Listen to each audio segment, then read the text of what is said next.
ஒழித்தலாம் ஆதி பகவன் முகச்சே உலகு.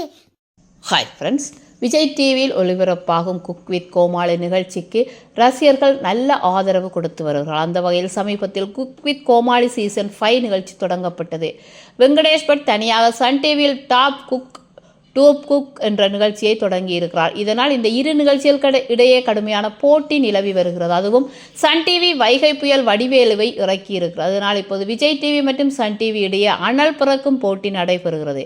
Cook with கோமாளி 5 நிகழ்ச்சியில் TTV Ganesh, Pandian store பிரபலம் சுஜிதா, தொகுப்பாளினி பிரியங்கா, சின்னத்திரை நடிகர் அக்ஷய் கமல், யூடியூபர் இர்ஃபான், இசையமைப்பாளர் ஸ்ரீகாந்த் தேவா, சின்னத்திரை நடிகர் வசந்த் போன்ற பிரபலங்கள் பங்கு பெறுகின்றனர். இதில் டிக்டாக் செயலி மூலம் பிரபலமானவர் தான் அக்ஷய் கமல். இவர் ஜீ தமிழில் ஒளிபரப்பான ரெட்டை ரோஜா என்ற தொடரில் நடித்து ரசிகர்கள் மத்தியில் பிரபலமானார்.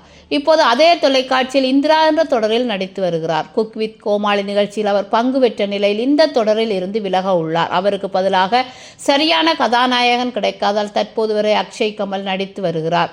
அதன் பிறகு அவருக்கு பதிலாக வேறு நடிகரை தேர்வு செய்தபின் இவர் விலக உள்ளார். ஆனால் அக்ஷய் கமலின் இந்த முடிவு அரசனை நம்பி புருஷனை கைவிட்ட கதையாக இருப்பதாக ரசிகர்கள் கூறி வருகிறார்கள். ஏனென்றால் குக் வித் கோமாளி நிகழ்ச்சி 3 மாதங்கள் மட்டுமே நடக்கக்கூடியது. அதுவும் ஒவ்வொரு வாரம் போட்டியாளர்கள் விலகும் நிலையில் இதை நம்பி சீரியலை கைவிடுவதா என்பதுதான் ரசிகர்களின் கேள்வியாக இருக்கிறது. மீண்டும் ஒரு புதிய தகவலுடன் உங்களை சந்திக்கிறேன். இந்த வீடியோ உங்களுக்கு பிடிச்சிருந்தா லைக் பண்ணுங்க, கமெண்ட் பண்ணுங்க, ஷேர் பண்ணுங்க. மறக்காம அந்த பெல் ஐக்கனை கிளிக் பண்ணுங்க. Bye friends, thank you.